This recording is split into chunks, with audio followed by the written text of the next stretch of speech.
How to change Facebook password.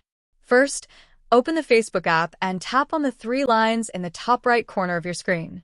This is where we'll find all the settings magic. Next, scroll down and tap on Settings. From there, you'll see something called Account Center. Go ahead and tap on that. Now, look for the Password and Security option. This is where we're heading to change your password.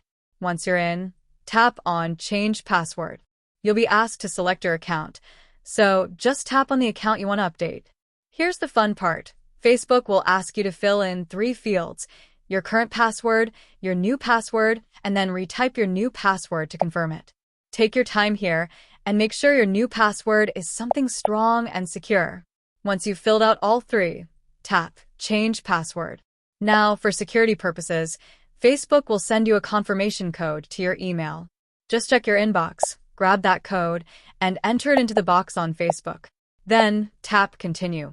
You'll be sent back to the Change Password window one more time, but don't worry. Just hit Change Password again to confirm everything. And that's it. You've officially changed your Facebook password, and your account is even more secure now. If you found this tutorial helpful, make sure to hit the like button and subscribe to the channel for more easy tutorials. Thanks for watching this video.